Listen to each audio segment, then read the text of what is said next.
Nairobi Governor Johnson Sakaja is on the receiving end of sharp criticism after heavy rains that pounded the city on Friday night left a trail of destruction across several parts of the capital.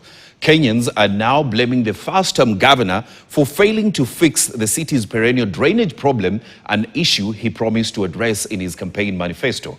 And as KTN's Lennox Sengre now reports, Nairobi County has for years witnessed the devastating impact of heavy rains, largely blamed on clogged sewers and poorly maintained drainage systems. A problem critics say no county government has effectively addressed since the inception of devolution. Take a look.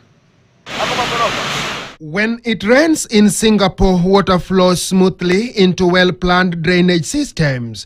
But when it rains in Nairobi, the city almost instantly transforms into a temporary lake. The downpour, which began on Friday evening, quickly overwhelmed by drainage systems in several neighborhoods across the city, sending water levels rising rapidly in Kenya's capital city.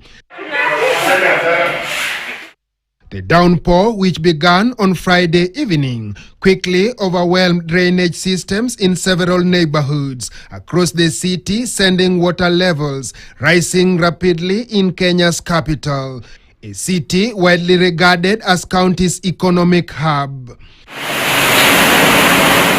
Social media was on the better part of Saturday awash with commentaries attacking Nairobi Governor Johnson Sakaja over what many termed as failure to fix the drainage and sewer systems, leaving residents counting heavy losses.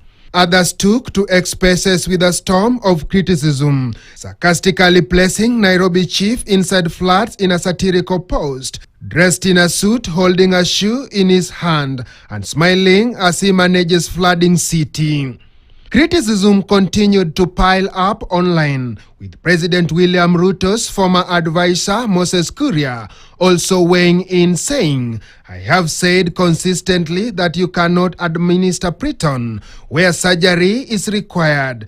Nairobi requires a new governor." Tonight, the Nairobi Naval Forces have taken over the flooding city. Anyway, what does a villager like me know about the city?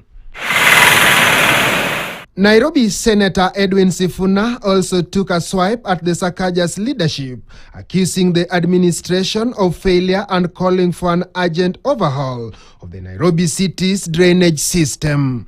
Some of the videos shared on social media paint a dire picture near the expressway, Kenya's pride in infrastructure, yet beneath the towering highway, residents are seen clinging on each other, struggling to stay safe in the face of disaster, largely blamed on the city's poor drainage system. This is not a new problem. President William Ruto, while signing 80 billion shilling partnership agreement with Governor Sakaja, acknowledged the dire state of Nairobi's drainage system. Tulikubaliana na watu wa Nairobi, hii Nairobi haiwezi kuwa mji wa takataka. Today, my friends, let's be honest with ourselves.